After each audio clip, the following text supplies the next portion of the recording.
Viewers எல்லாருக்கும் வணக்கம். ஆரோக்கியமான எலுமிச்சை ரசம் எப்படி பண்ணணும்னு இன்றைக்கி நான் உங்களுக்கு செஞ்சு காமிக்கிறேன்.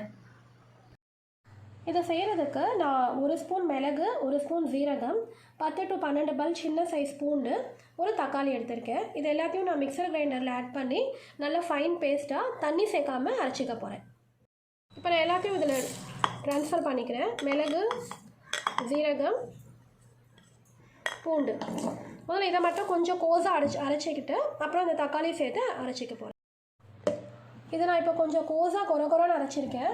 இதோட நான் இந்த தக்காளி சேர்த்து தண்ணி சேர்க்காமல் ஃபைன் பேஸ்ட்டாக அரைச்சிக்க போகிறேன். இப்போ தக்காளி சேர்த்து அரைச்சி இந்த மாதிரி இருக்குது. ரொம்ப ஃபைன் பேஸ்ட்டாக இருக்கணும்னு இல்லைங்க, இந்த மாதிரி கொஞ்சம் கொரன்னு இருந்தாலும் ஓகே தான். மிளகு, ஜீரகம், பூண்டு, தக்காளி எல்லாம் சேர்த்து அரைச்சி இந்த மாதிரி வந்திருக்கு. இப்போ வாங்க ரசம் செய்யலாம். செய்கிறதுக்கு இப்போ நான் ஒரு பாத்திரம் வச்சுருக்கேன். இப்போ இதில் 1 ஸ்பூன் எண்ணெய் சேர்த்துக்கிறேன். ரொம்ப சேர்க்க வேண்டிய அவசியம் இல்லை. எண்ணெய் காஞ்சதும் கடுகு உளுத்தம் பருப்பு 1 ஸ்பூன் ஆட் பண்ணிக்கலாம்.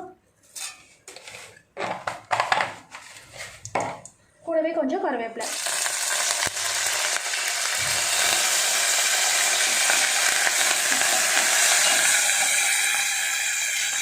கடுகு உளுத்தம் பருப்பு கருவேப்பிலை தாளிச்சதும் இப்போ நம்ம அரைச்சி வச்சுருக்கோம் இல்லையா, இந்த மிளகு, ஜீரகம், பூண்டு, தக்காளி இந்த பேஸ்ட் வந்து இதில் நம்ம சேர்த்துக்கணும்.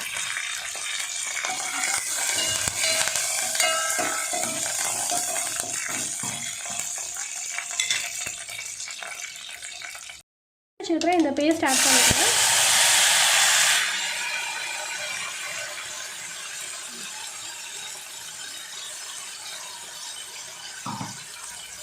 ஆட் பண்ணி நான் நல்லா வதக்கிக்கலாம்.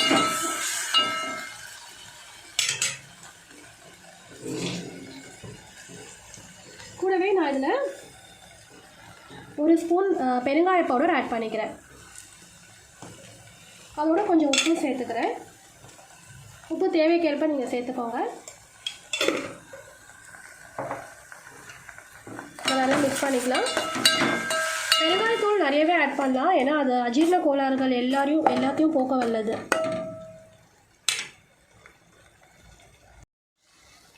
இப்போ நான் இதில் 1/4 ஸ்பூன் மஞ்சள்தூள் ஆட் பண்ணிக்கிறேன்.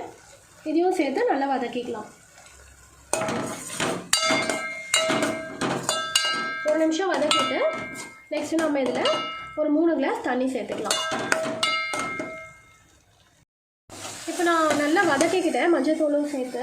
சும்மா 1 நிமிஷம் வதக்கினா போதும். அடுத்தது நம்ம அரைச்சி வச்சுருக்கோம் இல்லையா, இந்த ஜாரில் இருக்கிற பேஸ்ட் வந்து வேஸ்ட் பண்ண வேணாம். இதுலேயும் கொஞ்சம் தண்ணி கலக்கி இதில் சேர்த்துக்கலாம். இதோட ஒரு 3 கிளாஸ் தண்ணி ரசத்தில் ஆட் பண்ணிக்கிறேன். 1 கிளாஸ் சேர்த்துருக்கேன். 2, 3. இப்போ அதை நல்லா கலக்கிக்கலாம். ஃப்ளேம் ஹையில் வச்சுக்கோங்க. இதில் கொஞ்சம் கொத்தமல்லி தலையை நான் இப்போ தூவ போகிறேன். அதில் கொத்தமல்லியை கட் பண்ணி போட்டுக்கிறேன். இப்படி கொத்தமல்லி கண்டிப்பாக ரசத்தில் சேர்க்கணும். வாசமாகவும் இருக்கும், அதே சமயத்தில் உடம்புக்கும் ரொம்ப நல்லது. இப்போது இதில் ஒரு நிமிஷத்தில் நுரை பொங்கி வந்துவிடுங்க. இந்த நுரை பொங்கி வந்தோடனே ரசத்தை ஆஃப் பண்ணிடணும். ரசம் வந்து கொதிக்க விடக்கூடாது, கொதிச்சா அதோட டேஸ்ட் போயிடும். இப்போ நான் இதில் புளி ஆட் பண்ணலை. புளிக்கு பதிலாக இந்த ரசத்தை இறக்கி வச்சுட்டு நான் வந்து இதில் இப்போது எலுமிச்சை ஆட் பண்ண போகிறேன். எலுமிச்சை ரசம் வந்து உடம்புக்கு ரொம்ப நல்லது. நம்ம இன்டைஜஷன் ப்ராப்ளம்ஸ் எல்லாமே வந்து சரியாக்கிடும். பொதுவாகவே ரசமே ரொம்ப நல்லது. இதில் இருக்கிற பூண்டு, மிளகு, ஜீரகம் எல்லாமே நம்ம நோய் எதிர்ப்பு சக்தியை அதிகரிக்கக்கூடியது. ஸோ ரசம் வந்து இந்த மாதிரி செஞ்சு சாப்பிட்டீங்கன்னா, என்றைக்காவது உங்களுக்கு ப்ளோட்டிங், வயிறு உப்புசம் இருக்குது, அதெல்லாம் இருக்கும்போது இந்த சாம்பார், காரக்குழம்பு அதெல்லாம் அவாய்ட் பண்ணிவிட்டு ஒரு நாள் ரசம் செஞ்சு சாப்பிட்டிங்கனாலே நீங்கள் சரியாயிடும் உங்களுக்கு வயிறு ப்ராப்ளம்ஸ் எல்லாம். இப்போ இதை பொங்க போகுது. இந்த மாதிரி நுரை வருது பார்த்தீங்களா, நல்ல நுரை வரணும். இந்த நுரை வரதுக்கு தான் நான் வெயிட் பண்ணுறேன். ஃபுல்லாக நல்ல கொதி வந்துடக்கூடாது. இந்த பொங்கி வரப்போ நான் உங்களுக்கு காமிக்கிறேன் எப்போ ஆஃப் பண்ணணும்னு. இந்த மாதிரி நல்ல நுரை வந்துட்டுருக்கு பாருங்கள். இன்னும் கொஞ்சம் நுரை வரட்டும். வந்தோடனே நான் இப்போ அதை ஆஃப் பண்ணிவிடுவேன். இப்போது வந்து எலுமிச்சை சேர்க்கக்கூடாது இந்த ஸ்டேஜில், ஏன்னா இது ரொம்ப சூடாக இருக்கும்.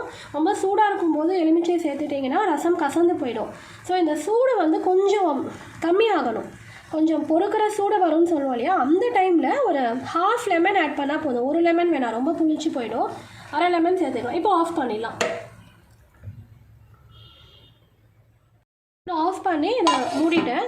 ஒரு 10 நிமிஷம் கழித்து நான் ஒரு அரை லெமன் இதில் ஆட் பண்ண போகிறேன். 10 நிமிஷம் ஆயிடுச்சு. இதில் நான் ஒரு ஹாஃப் லெமன் வந்து புழிஞ்சு போட்டுக்கிறேன். ஒரு லெமன் போட்டுறாதீங்க, ஏன்னா ரொம்ப புளிப்பு சுவை அதிகமாகிடும். ஹாஃப் லெமன் போட்டால் போதும். இப்போ அதில் நல்லா புழிஞ்சு போட்டுக்கிறேன். அவ்வளோதாங்க. இதை நல்லா ஒரு தடவை மிக்ஸ் பண்ணி விட்டால் நம்ம ரசம் ரெடி ஆயிடுச்சு.